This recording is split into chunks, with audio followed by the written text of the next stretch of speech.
거룩한 주님의 예배관에 나오신 성도 여러분들을 주님의 이름으로 축복합니다. 예일교회는 주님의 사랑이 따뜻하게 묻어나는 교회입니다. 네, 성도 간에 마음을 다하여 우리 인사 나누겠습니다. 집사님은 주책입니다. 네, 집사님은 주책입니다. 네, 집사님은 주책 맞은 게 아니라 우리 하나님께서, 우리 주님께서 우리를 책임져 주신다는 놀라운 말씀입니다.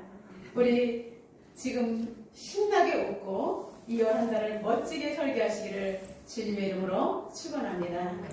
오늘은 주 안에 서라라는 제목으로 은혜를 나누겠습니다. 오늘 바울이 보내는 이 편지의 수신자는 바로 빌립보 교회입니다. 빌립보 교회가 세워진 경위를 우리는 너무나 잘 알고 있습니다. 사도 바울이 제2차 전도 여행 중에 여러 동역자들과 함께 세운 교회가 바로 빌립보 교회입니다. 빌립보 지역은 이방 여인 루디아의 집에서 시작되었고 서브라파에서 가장 먼저 복음이 전파된 지역이 바로 빌립보 지역입니다. 루디아는 유럽 사람으로서 가장 먼저 예수님을 영접한 사람입니다. 최초의 그리스도인이 되었고요. 그리고 귀신 들렸던 점치는 여종, 그리고 빌립보 감옥의 간수, 그리고 그의 가족들이 빌립보 교회의 최초의 성도들로 출석을 했습니다. 빌립보 교회의 초대 사역자는 누구인지 아십니까? 의사이자 사도행전과 복음서의 저자 누구입니까? 누가이죠. 예, 빌립보 교회의 초대 사역자는 누가였습니다. 누가의 지도 아래 사도 바울이 또 지원 아래 정말로 폭발적인 부흥과 성장을 일궈한 곳이 바로 빌립보 교회입니다.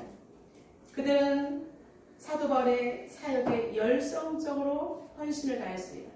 사도 바울이 전도 여행을 다닐 때 그들은 바울을 돕기 위해서 그렇게 힘들고 어려운 중에도 수차례에 걸쳐서 전도에 필요한 것들을 물심양면으로 공급해 줄 때, 이렇게 어려울 때 오로지 너희들이 나를 도왔다라고 말하는 것을 오늘 본문에서 알 수가 있습니다. 빌립보 지역은 그만큼 사도 바울의 헌신의 땀과 눈물과 수고 속에 이루어진 교회이다 보니 성도들도 함께 같은 마음으로 일을 했던 것입니다. 빌립보 지역은 에게에서 내륙으로 약 16km 들어온 쪽에 있으며 작은 우물이라는 뜻을 가지고 있습니다. 이 부분에는 유명한 금강이 있기도 합니다. 이 지역은 마게도니아 지역에 있었는데요. 마게도니아를 통치하던 왕 필립 2세가 이제 이 마게도니아 지역에 이 빌립보 지역을 활성화하기 위해서 많은 사람들을 이곳에 이주를 시켰어요. 이주를 시키기 위해서는 혜택을 지어야 되겠죠.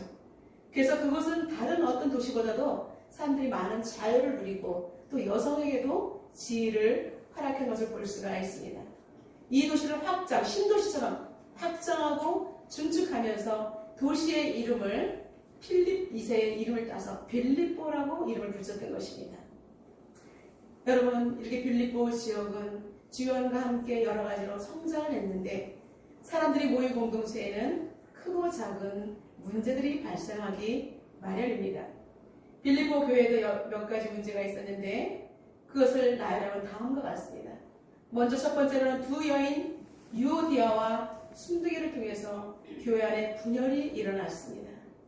두 번째는 유대주의자들이 분쟁을 일으켰습니다. 계속해서 유대교를 믿는 사람들이 예수 그리스도의 온전한 복음을 해치는 것입니다. 세 번째는 바울이 오랜 동안 감옥에 투옥되자 성도들이 이제는 많은 낙심과 환난 속에서 점점점 시들해지고 있었다는 것입니다. 느슨해지기 시작한 거예요. 그리고 이제 자신들이 핍박과 여러 가지 속에 이제는 대처할 수 있는 능력이 부족하고 불안한 심리에 이제 사로잡히게 되었던 것입니다. 그리고 또 일부에서는 행위로 완전을 이루어야 된다는 완전주의 사상이 복음을 희석하기 때문에 교회 안에 여러 가지 몸살을 통해서 사람들은 앓고 있었던 것입니다. 사도 바울은 이러한 소식을 듣고 감옥에 매여 있잖아요.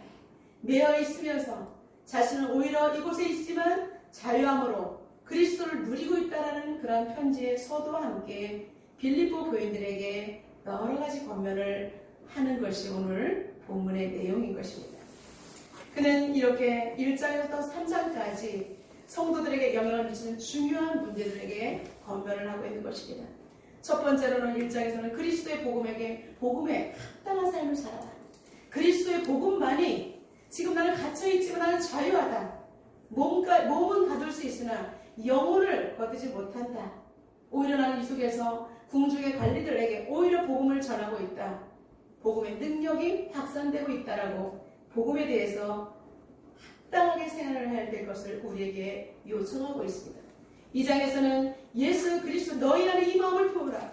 그 그리스도 예수의 마음이니 예수님의 마음을 품으면 우리는 경건한 그리스도인의 생활을 할 수 있고 겸손한 자가 될 수 있다라고 2장에서 권면을 합니다. 그리고 세 번째는 3장에서는 복음 외의 것은 다 배설물로 여기며 자신은 오직 표대를 향하여 달려간다. 그리스도가 유일한 소망이다라고 바울은 권면하고 있습니다. 오늘 이제 본문 빌립보서 4장에서는 이제 교회 안에서 성도가 마땅히 추구해야 될 구체적이고도 개인적인 권면을 하고 있습니다. 빌립보 교인들에게 행한 권면들 첫 번째, 주 안에서 서라라고 권하고 있습니다. 여러분, 우리가 어디에 서야 될 것입니까? 여러분들이 서 있는 위치가 어디입니까? 우리가 절벽 끝에 서 있다면 금방 떨어질 수가 있는 거예요. 근데 여러분, 우리가 어디에 서 있는 것이 굉장히 중요합니다. 너희들은 주 안에 서라라고 말하고 있습니다. 예수 그리스도 안에서 서 있으라라는 것입니다. 서다에 되는 헬라어는 스테콘데 진실되게 서다라는 뜻입니다. 그리고 굳게 서다라는 의미를 가진 말로서 병사가 전쟁 중에서 이제 적군이 정면으로 돌파해 옵니다. 그러면 무섭다고 도망치면 어떻게 되겠습니까? 나라는 어려워지게 되겠죠. 적군이 나에게 정말 돌진해 오시면 나는 나라를 지키기 위해서 두 눈을 부릅뜨고 이 성을 지켜야 되겠다. 내 한 목숨 바치겠다. 진실되게 굳게 자기의 사명을 감당하는 것이 바로 굳게 서다라는 것입니다. 여러분, 예수 그리스도 안에 굳게 설 때 그 어떠한 세상에 어떠한 악한 것이 우리를 이기지 못합니다. 바울은 로마의 감옥에 있으면서 빌립보 교인들이 목자 없는 양같이 여러 가지 상황에 직면해 있는 것을 염두에 두고 하나님의 말씀인 복음 안에서 주 안에서 흔들림 없이 견고하게 설 것을 권면하고 있는 것입니다. 여러분, 우리는 예수 그리스도가 우리의 주인이시고 그분 안에서 서 있으면 어떠한 어려움이 와도 우리는 이겨낼 수 있는 힘과 능력을 부여받을 수가 있다는 것입니다. 우리가 주목해야 될 단어는 바로 주 안에서라는 것입니다. 우리가 부모님에게 순종할 때도 주 안에서 순종하는 것입니다. 그 직장에서도 볼 때 사람들한테 할 때 주님께 하듯 하라고 말하고 있지 않습니까? 우리의 모든 인생의 삶의 우선순위는 주님이신 줄로 믿습니다. 주 안에서 내가 서 있다. 주 안에서 나는 이런 일을 한다. 주 안에서 이런 일을 설계해 갈 것이다 라고 계획을 한다면 여러분들에게 하나님께서 탁월한 지혜를 주시고 앞을 헤쳐나갈 수 있는 능력과 권능과 권세와 사람들을 붙여주실 줄로 믿습니다. 여러 가지 어려운 시험을 당할 때 여러분 주 안에서 굳게 서시기를 주님의 이름으로 축원합니다. 그리고 진실되게 선다는 것은 복음이 시작되는 것이 아니라 오직 말씀대로 말씀 위에 서서 세상을 향해서 우리는 진리를 가지고 정면으로 싸우라고 말씀하는 것입니다. 이러한 저에게는 우리 하나님께서 동행해 주시는 축복을 받게 되는 것입니다. 예수님께서도 우리에게 말씀하십니다. 요한복음 15장 6절에 보면 사람이 내 안에 거하지 아니하면 가지처럼 밖에 버려져 마른다라고 말하고 있습니다. 예수님이 감람나무인데 예수님 안에 있지 않고 나 싫어하고 떨쳐나간다면 그 가지는 떨어져 나가면 생명을 공급하지 못하고 마르게 되는 거예요. 마르게 되면 곧 땔감으로 밟게 사람들이 밟고 지나가는 나무에 불과하다는 것입니다. 사람들이 그것을 모아다가 불 속에 집어 던진다는 거예요. 필요 없는 인생이 되는 거죠. 그러나 너희가 내 안에 거하고 내 말이 너희 안에 거하면 무엇이든지 원하는 대로 구하라. 그리하면 이루리라 라고 우리에게 말씀하고 있습니다. 아멘. 사람이 내 안에 거하지 않으면, 우리가 주님 안에 거하지 않으면 우리는 아무것도 아닌 것입니다. 여러분의 신앙이 내가 정말 지금 올곧게 서 있는가를 늘 점검하는 척도는 내가 주님 안에 있는가, 그리고 주님이 내 안에 계신가, 이 딱 두 가지밖에는 없는 줄로 믿습니다. 다시 말해 교회도 성도도 오직 그리스도 우리 주 안에 설 때만 우리는 굳게 설 수 있고 온전한 믿음을 지켜낼 수 있다는 것입니다. 아멘. 기준점이 바로 그리스도입니다. 프로테스탄트, 우리는 개신교를 프로테스탄트라고 말합니다. 한자로 표기하면 기독교입니다. 기독교는 무엇을 신앙하는 종교입니까? 바로 예수님을 믿는 것이 우리는 기독교입니다. 그래서 대한예수교회라고 우리나라에 들어왔을 때 1904년에 감리교회와 장로교회가 합의하에 대한예수교라고 우리는 기독교를 대한민국에서는 정통으로 믿는 교회, 기독교를 대한예수교라고 지정한 것을 우리는 기독교 역사를 통해서 확증할 수가 있습니다. 주 안에 서기 위해서 그리스도인들이 훈련에 될 과정들이 있는데, 그것은 사도 바울은 오늘 말씀을 통해서 같은 마음을 품는 것이다 라고 말하고 있습니다. 그리스도 안에 섰다면 다른 마음을 품을 수가 없다는 거죠. 우리는 예수 안에서 너희 안에 이 마음을 품으라. 곧 그리스도 예수의 마음이니, 여러분 예수님의 마음을 품어야 되는데 다른 어떤 것을 품을 수가 있습니까? 주 안에서 견고하게 서기 위해서는 같은 마음을 품고 같은 방향을 바라볼 때 이 교회 공동체가 건강하게 성장하고 앞으로도 계속 건강성을 유지할 수 있다고 말하고 있는 것입니다. 빌립보 교회는 매우 순조롭게 바울과 함께 성도들과 함께 아름다운 동역을 하고 있었습니다. 복음을 듣고 헌신한 사람들이 등장하기 시작합니다. 루디아를 비롯해서 빌립보 감목, 간수들, 수많은 사람들이 몰려왔을 때에 여러분 오늘의 문제점이 뭡니까? 유오디아와 순두계라는 이름이 등장합니다. 그들은 주 안에서 같은 마음을 품어야 되는데 세상에서 권력이 있다 보니까, 여성의 지위가 높다 보니까, 재산이 있다 보니까 그것을 교회 안에 들어와서 그대로 세상 방법대로 대처를 했던 것입니다. 여러분 이렇게 가지고 오면 다른 영혼들이 상처를 받게 되는 것입니다. 그래서 사도 바울은 유오디아와 순두계 두 사람의 이런 갈등이 주 안에서 같은 마음을 품고 같이 주 그리스도의 마음으로 나가라고 권면을 하고 있는 것입니다. 이제 교회 안에는 보면은 여성의 숫자들이 훨씬 더 많이 있습니다. 남성들도 있지만 여성들은 교회 안에서 어머니 역할을 하다 보니까 교회 안에 깊게 들어오고 자주 교제를 하다 보면 언어의 실수 때문에 상처와 오해와 갈등을 일으킬 수가 있습니다. 여러분 그래서 자칫하면 교회 헌신하다가 교회 평안을 해치는 경우가 종종 있습니다. 제가 아는 어떤 목사님은 너무나 뜨겁게 교회가 성장하고 있었는데 교회 안에서 불륜이 일어났던 거예요. 그래서 교회가 어려움을 받았어요. 수많은 사람들이 나갔어요. 여러분 그렇기 때문에 교회가 성장하려고 하면은 영적으로 강성해야 하는 것입니다. 영적으로 담임 목회자가 영적으로 나가자, 영적으로 영으로 깨어있으라 할 때 같이 영으로 깨이지 못하면 영이 다른 사람이 반드시 문제를 일으키게 되는 것입니다. 그래서 우리는 하나님의 나라이기 때문에 내가 이 멤버로 소속되어 있는 이상 나는 교회를 해치는 자가 되지 아니하고 온전히 교회를 세우는 자가 되어야 된다고 결단하고 우리는 신앙생활을 해야 하는 것입니다. 자칫하면 교회 헌신하다가 하나님 나라를 해하는 사람이 될 수가 있기 때문입니다.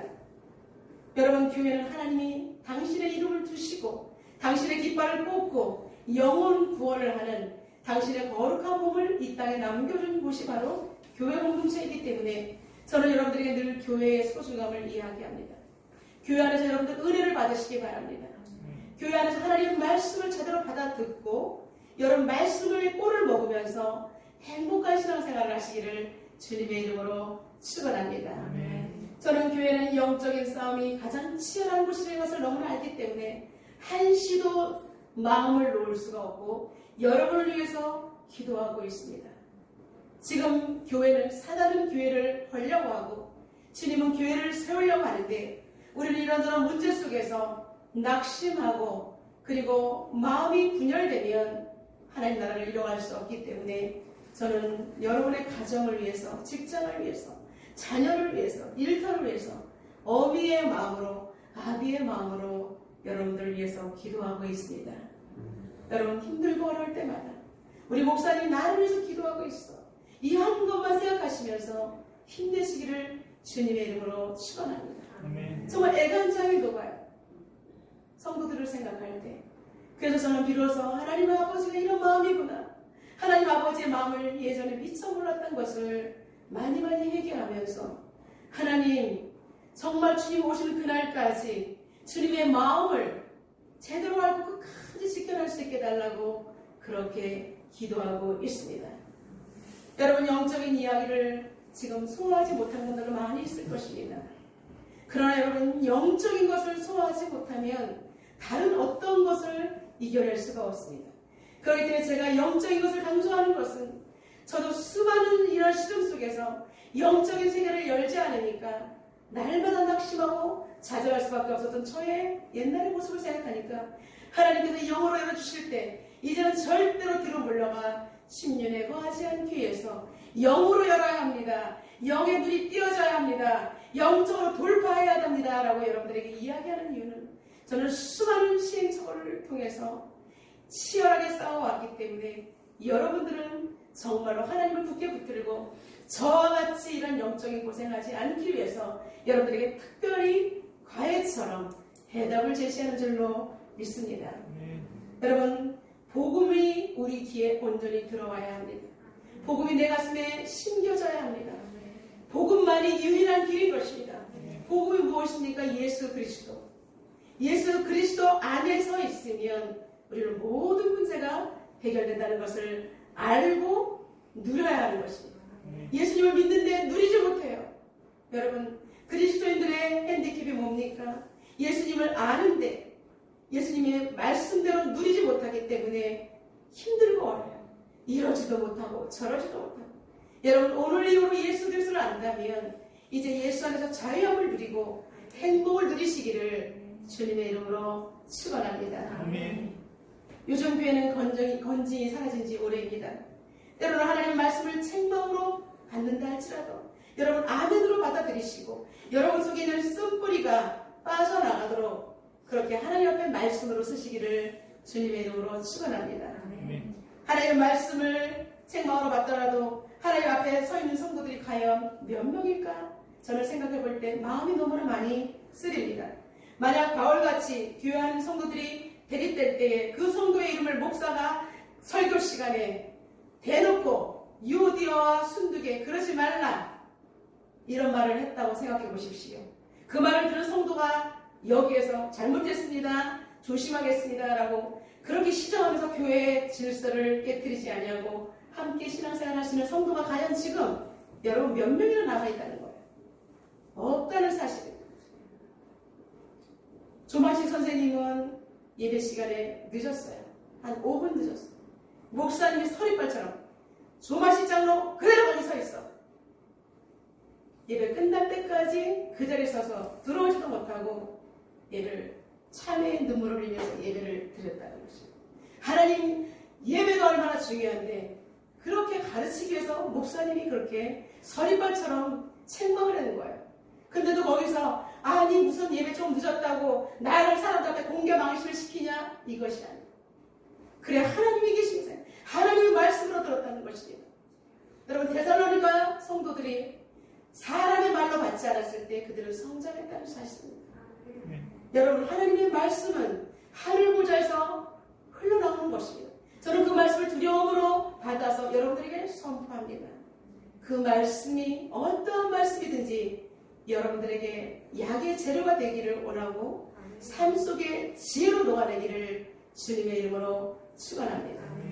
저의 목표는 오직 성도들이 그리스도의 장성한 분량에 이르기까지 주님의 성령과 연합되는 진정한 크리스천이 되는 것이 저의 목회의 목표입니다. 저는 찬양을 부를 때 주님 이 시간에 오셔도 좋습니다라는 그런 마음으로 저는 찬양을 부릅니다. 그렇게 고백이 돼요. 하나님, 저는 여기서 찬양 부르다 주님 오셔도 저는 여한이 없습니다 라고 그렇게 목회를 하고 있습니다. 생명내 걸지 않으면 지금 이 시간에 우리는 살아날 수 없습니다. 여러분, 영적으로 엄청나게 치열한 것을 여러분들에게 알려드리고 싶은 거예요. 여러분, 영적으로 알면 우리는 모든 것을 다 이겨낼 수 있는 힘이 부어진 줄로 믿습니다. 여기에서 사도 바울이 너무나 중요한 점, 빌립보 교회 사람들을 동역자라고 불렀습니다. 나의 사랑하는 동역자, 나의 기쁨이요 면류관. 사랑하는 성도 여러분, 내가 나의 기쁨이요 나의 면류관이라고 부를 수 있는 사람이 내 주변에 과연 몇 명이나 있을지 한번 돌아보시기 바랍니다. 저는 정말 이 사도 바울처럼 이렇게 부를 수 있는 우리 예일교회 성도들이 제가 그렇게 부를 수 있는 동역자가 되기를 주님의 이름으로 축복합니다. 바울은 자신과 같이 멍에를 한 사람들이라고 추억합니다. 멍에를 같이, 고통을 같이 감내한 사람들, 교회를 일구기 위해서 수고했던 사람들을, 그 사람들을 동역자라고 하는 것입니다. 동역자는 기쁘거나 슬프거나 힘들고 버거울 때 함께 짐을 지는 자들이, 같이 멍에를 지는 자들이 동역자인 것입니다. 고난의 떡을 먹으면서 생사와 고락을 함께한 전우회를 느낄 수 있는 사람들이 하나님 나라의 동역자인 줄로 믿습니다.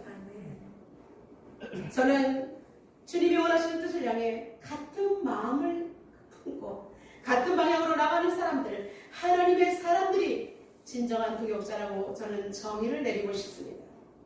그리스도를 영접한 사람들, 그리스도를 영접한 빛의 사람들, 그리스도가 이 안에 계신데 이 보화 때문에 이 보화의 빛을 밖으로 드러내지 않고는 견딜 수 없는 사람들, 복음에 목숨을 건 사람들이 저는 하나님의 동역자라고 생각을 합니다.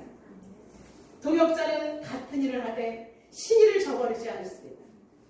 여러분, 묵묵함으로 한결같은 마음으로 자신의 자리에서 자리매김을 하는 사람들이 여러분, 하나님께서 그들을 축복하실 줄로 믿습니다. 이렇게 하다 보면 여러분, 이름도 없어요. 이분들은 빛도 없어요.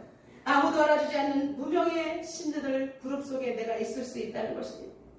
그러나 사도 바울은 동역자들의 이름이 나는 비록 모른다 할지라도 이들의 이름은 생명책에 있다라고 고백합니다. 여러분, 제가 여러분들 일일이 다 못 알아준다 할지라도 우리 하나님은 다 기억하시고 보고 계시고 듣고 계시고 여러분들의 하늘의 생명록에 행위록에 여러분들을 기록하시고 상급으로 훗날에 안겨주실 줄로 믿습니다. 마지막에 보좌 심판대 앞에 서 있을 때 우리에게 펼쳐 보이실 그 책, 오직 열 수 있는 사람은 예수 그리스도 한 분밖에 없는 그 책에 생명의 내 이름이 들어가 있어서 오직 주님이 기억하시는 그 생명록 책에 여러분 기록되어서 거룩한 하나님 나라에 입성할 수 있는 그런 특권이 주어지는 여러분이 되시기를 주님의 이름으로 축원합니다. 여러분 옆에는 어떠한 동역자가 있습니까? 그리고 여러분은 어떠한 동역자가 되기를 원하십니까? 사도 바울의 동역자는 우리 성경을 통해서 알 수가 있습니다. 디모데, 실라, 루디아, 오네시모, 디도, 누가 등 수없이 많지만 이들의 특징은 바로 복음으로 나았다는 사실입니다. 복음으로 나았으니 복음으로 그대로 순종하면서 또 다른 복음을 전달하는 그리스도의 온전한 제자가 되었다는 것입니다. 이들은 다른 마음을 품을 수 없습니다. 신의를 저버릴 수 없습니다. 예수 그리스도의 복음으로 나았기 때문에 그들은 복음으로 또 다른 사람을 낳는다는 사실입니다. 진짜 그리스도인이죠. 그리고 이들은 복음으로 양육되었기 때문에 다른 사람들에게도 복음으로 양육을 할 수가 있는 것입니다. 사랑하는 성도 여러분, 복음으로 나음을 받은 여러분들은 복음으로 또 다른 사람들을 양육하시기를 주님의 이름으로 축원합니다. 이제 주 안에 서는 사람이 되기 위해서 두 번째는 기쁨을 유지하라라고 사도 바울은 권면합니다. 우리 4절 다 같이 한번 읽어보겠습니다. 주 안에서 항상 기뻐하라. 내가 다시 말하노니 기뻐하라. 아멘. 여러분, 주 안에서 항상 기뻐하라라고 말하고 있습니다. 내가 다시 말하노니 기뻐하라. 여러분, 기쁨이 우리가 신앙생활할 때 얼마나 중요한 요소인지를 말하는 것입니다. 내가 다시 말하노니 기뻐하라. 여러분, 사도 바울이 이들의 형편을 몰라서 하는 말이 아닙니다. 그렇다면 바울의 권면을 들을 때 우리는 어떻게 날마다 기뻐할 수 있는가라고 우리는 반문할 수가 있습니다. 우리는 예수 그리스도 안에서 신분이 제대로 바뀌고 세계관이 바뀐 사람이 된다면 우리는 다시 말하노니 기뻐하라는 사도 바울의 권면이 우리는 실행이 될 수가 있습니다. 우리 주님께서는 고린도후서 5장 17절에 누구든지 그리스도 안에 있으면 새로운 피조물이라 했습니다. 그리스도 안에 있는 사람은 항상 기쁨을 유지할 수 있다라고 성경이 증명해 보이고 있는 것입니다. 보라, 이전 것은 지나갔으니 새 것이 되었다. 옛사람은 지나가고 이제는 그리스도 안에서 재창조되었기 때문에 우리는 기쁨을 유지할 수가 있다는 것입니다. 그렇다면 내가 그리스도 안에서 재창조됐는지 안 됐는지 우리가 어떻게 알 수 있습니까? 나의 인생에서 주인이 누구신지, 그리고 나의 지금 주인이 내 생각대로 하는지 주님의 뜻대로 하는지를 우리가 살펴보면 잘 알 수가 있는 것입니다.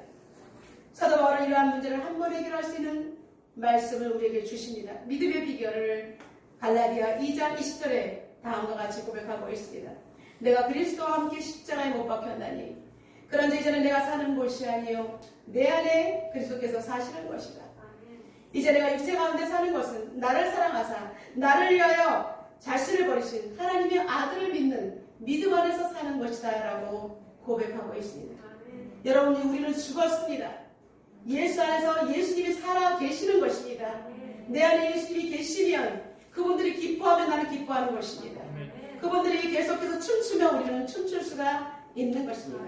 나 지금 기분이 나빠요. 이것은 지금 누가 주인이 되어 있는 거죠? 내가 주인이 되어 있는 거죠. 나의 자아가 다시 주인 행사를 하는 것입니다. 그렇기 때문에 우리는 감정을 잘 관리하고 항상 영성 관리를 해야 된다고 늘 제가 말하는 것입니다. 지금 나의 주인은 오직 예수님이십니다. 이제는 주님이 임재해 계시면서 왕 노릇을 하시는 이 자리를 내어드리는 것입니다. 여러분, 우리가 왕의 자리를 꿰차는 것은 이건 불법이고 도둑인 것입니다. 그렇기 때문에 우리는 삼일째 하나님이 기쁨에 겨워서 우리의 기도를 들으시고 나의 고백에 나의 시음에 응답하시는 그 하나님에 집중할 때 우리를 너무나 사랑하는 신호가 우리에게 전달해 온다는 사실입니다. 그때 주시는 기쁨과 평안은 세상에서 얻을 수 없는 것들인 줄로 믿습니다. 바울은 우리가 기쁨을 유지하기 위해서 놓치지 말아야 될 덕목이 바로 관용이라는 단어를 우리에게 선물로 주고 있습니다. 너희 관용을 모든 사람에게 알게 하라. 주께서 가까우시니라. 여러분, 관용이란 주 안에서 녹아진 사람이 넉넉함으로 그 믿음의 모습이 밖으로 드러나는 것이 관용입니다. 아름다운 인격의 모습이 바로 관용입니다. 우리가 끝까지 남들에게 너그럽고 품을 수 있는 이 넉넉한 그리스도의 마음은 주님께서 오시기 가까우니까 그렇게 사랑을 베풀면서 살라라고 우리에게 요청하고 있는 것입니다. 우리 옆 사람을 축복하겠습니다. 관용의 사람이 되세요. 관용의 사람이 되시길 바랍니다. 아름다운 사람. 여러분, 이런 사람은 너무나 멋진 하나님의 사람이라고 저는 고백하고 싶습니다. 이제 세 번째로 우리가 주님 앞에서 바로 서기 위해서는 마음과 생각을 지키라고 사도 바울은 권면하고 있습니다. 그리스도인이 평정심을 가지고 신앙생활하기 위해서는 그 비결이 바로 마음과 생각을 지키는 것입니다.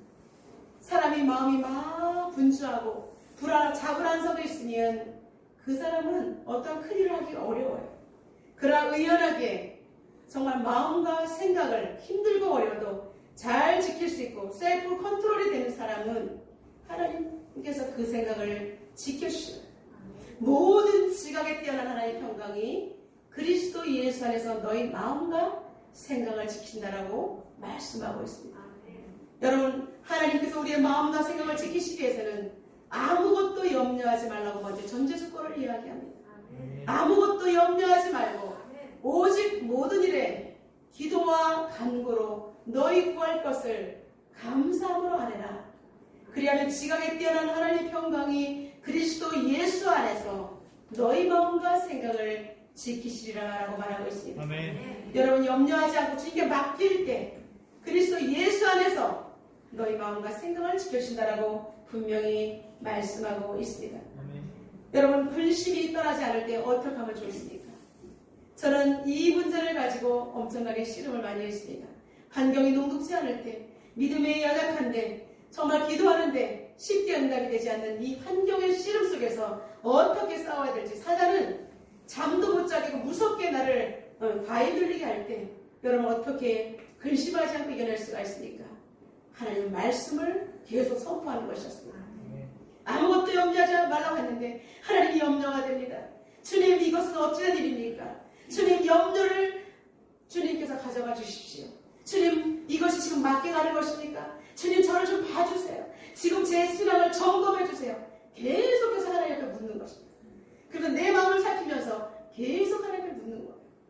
수천 번도 울면서 눈에는 눈물이 나옵니다.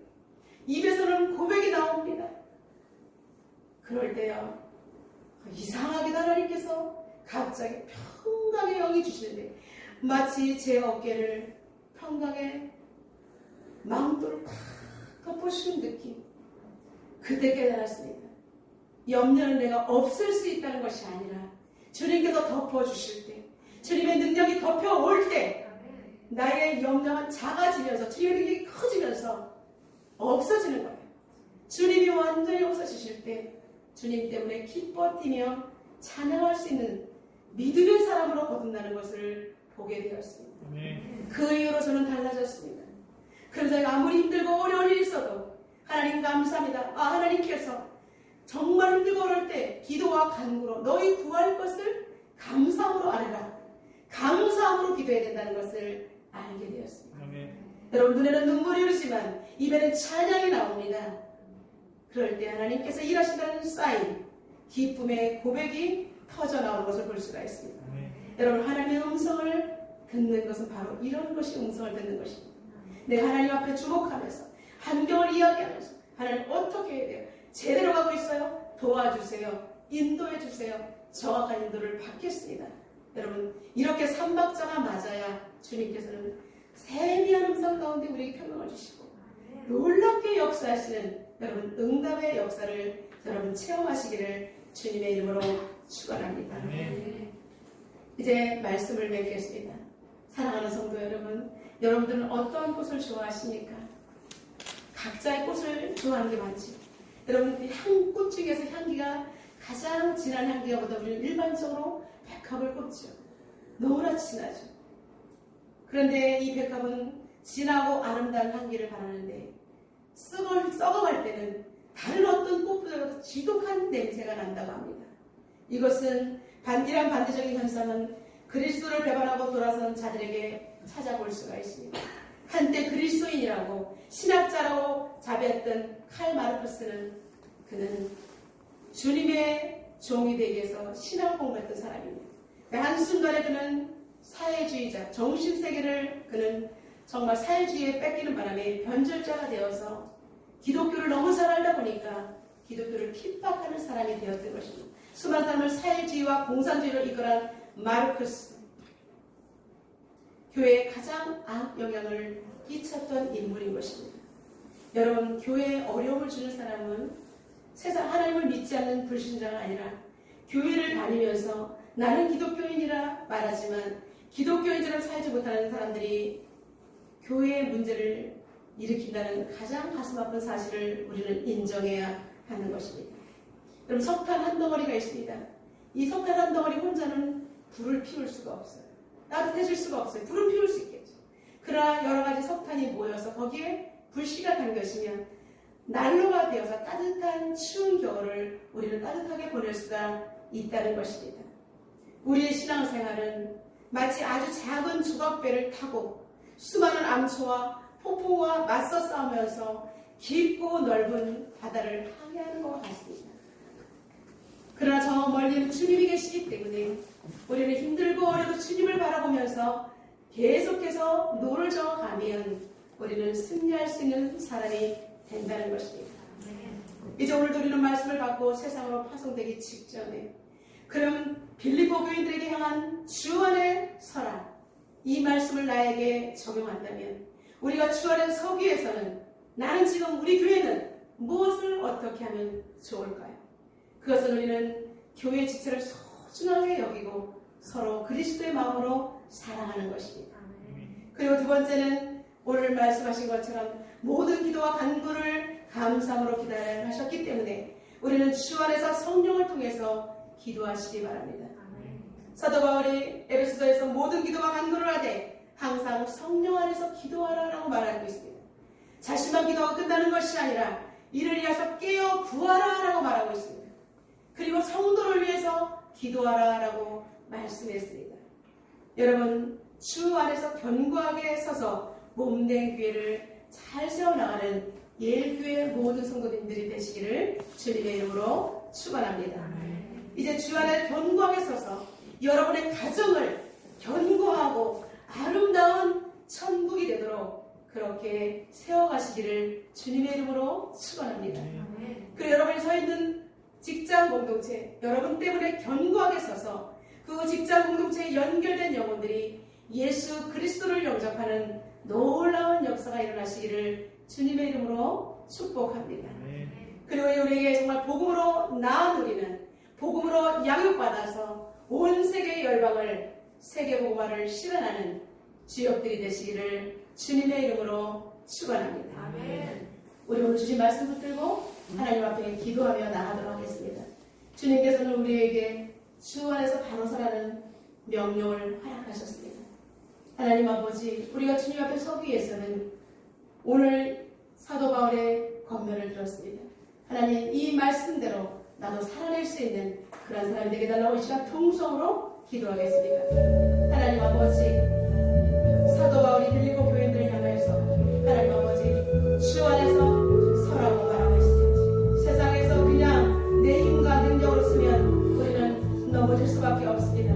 선줄로 생각하면 넘어질까 조심하라고 말씀하신 아버지 하나님, 주 안에서 바로 서라는 주님의 음성을 듣습니다.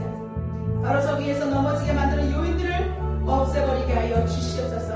아버지 하나님, 영의 눈이 열려야 분별할 수 있는 생각을 하게 되고 마음의 불순물들을 걸러낼 수 있습니다. 염려와 근심 속에 마음을 방치하지 않고 오직 주의 영으로 충만하게 주님께 내어드릴 수 있도록 주님 도와주시옵소서. 아버지 하나님, 바른 인격으로 변화되게 도와주시옵소서. 주님께 온전히 영광을 돌리시는 우리의 삶이 되게 하여 주시옵소서. 하나님께 소중하게 주신 교회, 끝까지 교회 멤버로서 하나님 아버지 교회를 세워가게 도와주시고 교회를 아버지 하며 온전히 사람들에게 아버지는 많은 사람들이 와서 상황 가운데 복음을 받아들일 수 있는 축복의 공동체로 소개할 수 있는 복의 공동가 될 수 있도록 하나님 도와주시옵소서. 하나님 아버지, 나에게 아버지는 기도의 영을 부어주시옵소서. 회개의 영을 부어주시옵소서. 말씀의 영을 부어주심으로 말미암아 하나님 아버지, 세상에 서 있으나 하나님 아버지 차원 다른 신앙인이 되게 도와주시고 교회를 마련하여 진정 하나님께서 원하시는 교인이 될 수 있도록 인도하여 주시옵소서. 마음과 생각을 지키시는 아버지는 그 주 안에 서 있을 때 가능한 일들을 우리가 하나님 아버지 실현해 나갈 수 있도록 주님도 오시고 역사하여 주시옵소서. 사랑의 주님, 주 안에 바로 서라는 주님의 음성을 듣습니다. 하나님 아버지, 바로 서기를 원합니다. 바로 서기 위해서는 하나님, 나를 넘어지게 만드는 요인들을 제거하게 하시고 주님께서 하시는 모든 말씀 따라 승리할 수 있도록 인도하여 주옵소서. 예수님의 이름으로 기도드리옵나이다. 아멘.